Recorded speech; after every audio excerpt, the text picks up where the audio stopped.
Hey everyone, and welcome to the channel. This is a place where we don't just talk about facts and knowledge about our furry friends, we also share those really touching, kind of healing, true stories?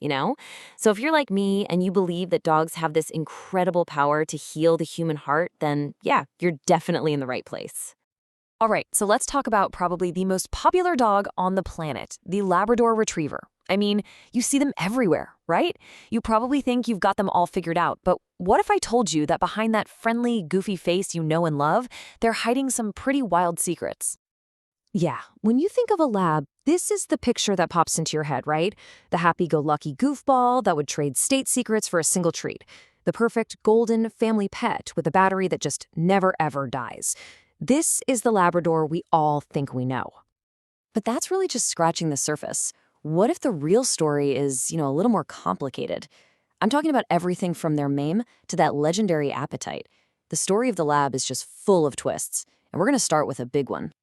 Okay, first things first, and this is a big one. The Labrador Retriever is not from Labrador at all. Their whole name, their entire identity is basically built on a big geographical mistake. So here's the deal. They actually come from Newfoundland. It turns out, back in the 19th century, the British nobles who first started bringing them over, well, let's just say their Canadian geography wasn't exactly top-notch. They kind of just lumped the whole area together and the wrong name just stuck. Their true ancestor is this incredible dog right here, the St. John's water dog. I mean, these guys were the ultimate fisherman's companion. They would literally leap into the freezing North Atlantic to grab fish that had escaped from the nets. The crazy part is, the breed actually died out in its homeland, but thankfully some British aristocrats had already brought them over to the UK, and in doing so, they saved the bloodline that would eventually become the modern lab we know today. Now, all that time spent working in the freezing ocean, that wasn't just a job. It was like a biological engineering program. It forged the Labrador's body into the perfect aquatic machine. Let's start with that tail. It is not just for wagging, believe me. That thick, super powerful otter tail you see, it works just like a rudder on a boat. It gives them incredible agility and steering power in the water. It's a seriously high-performance piece of biological hardware. And then there's the coat. Oh, the coat. It's this two-layer marvel of engineering. You've got a dense, oily undercoat that keeps them warm and dry right down to the skin, even in icy water. Let's call it a side effect for us owners, this system requires constant, non-stop shedding. Yep, they are the undisputed heavyweight champions of turning your home into a fur-filled snow globe. Okay, next up is the soft mouth, and this is something a lot of people get wrong. They hear soft and think it means weak jaws. No, not at all. A lab's jaw is plenty strong. What it actually is this incredibly fine-tuned neurological control that lets them carry really delicate things, like a bird they're retrieving or, famously, a raw egg, without crushing it. It's all about precision, not a lack of power. And last but not least, take a look at their feet. They actually have really developed webbing between their toes. We're talking built-in flippers. This webbing dramatically increases the surface area of their paws, which makes them ridiculously powerful and efficient swimmers. It's all part of the high-performance package. All right, let's get to it. The one thing every single lab owner knows intimately, the appetite, that bottomless pit. Well, it turns out it's not just a funny personality quirk. Science has actually found a fascinating genetic reason why your lab is always hungry. So, a study out of Cambridge University found something amazing. About a quarter, 1 in 4 of all Labradors carry a specific genetic mutation. It's on a gene called POMC, and to put it simply, it basically breaks the off switch for hunger. Their brain literally never gets the memo that they're full. And this is where it gets really interesting, because this genetic quirk is both a bug and a feature. The bug is obvious, right? A dog that constantly feels hungry is at a super high risk for obesity. But the feature, that exact same insane food motivation makes them incredibly easy to train. This genetic flaw is a huge reason why they're one of the world's top assistants in service dogs. So what do we have? We've got this genetically engineered, always hungry aquatic super athlete. And this unique cocktail of traits, it leads to two very, very different, almost extreme versions of the Labrador.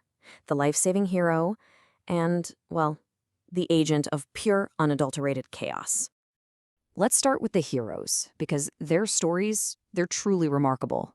We're not just talking about good dogs here. Some of these guys are absolute legends who have literally changed the course of history.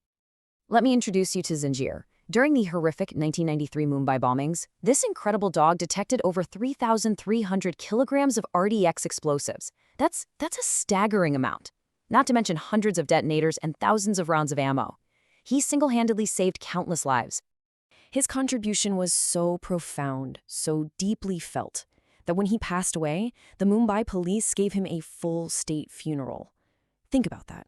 A state funeral for a dog. That's an honor almost unheard of for an animal, and it just shows you the depth of respect and gratitude he earned. And I'm sure a lot of us remember seeing pictures of this little hero, Frida, after the 2017 Mexico earthquake.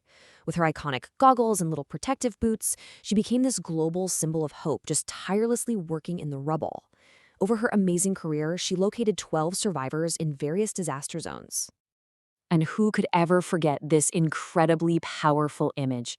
This is service dog Sully, lying faithfully by the casket of President George H.W. Bush. The caption read, "Mission complete." His mission with the president was over, but his service wasn't. He went on to work at Walter Reed Medical Center, comforting wounded veterans. Just a true lifetime of service. So, these dogs are capable of incredible focus, discipline, bravery. But what happens when you take away the job, take away the training, and just add one sudden, powerful, instinctual trigger? Well, you get something very, very different. And that, my friends, brings us to the legend himself, Fenton. For anyone who has seen that viral video, you know exactly what I'm talking about.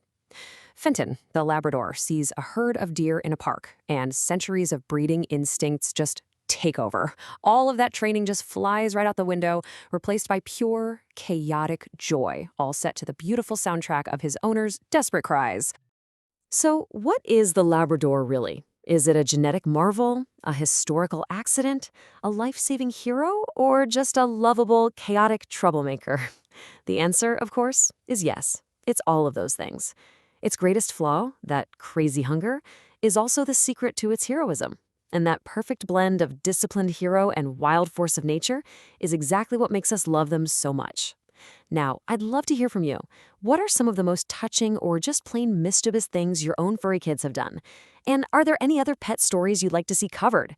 Go ahead and share in the comments. If you enjoyed this story today, please remember to like, subscribe, and hit that little notification bell. We'll see you next time. Bye-bye.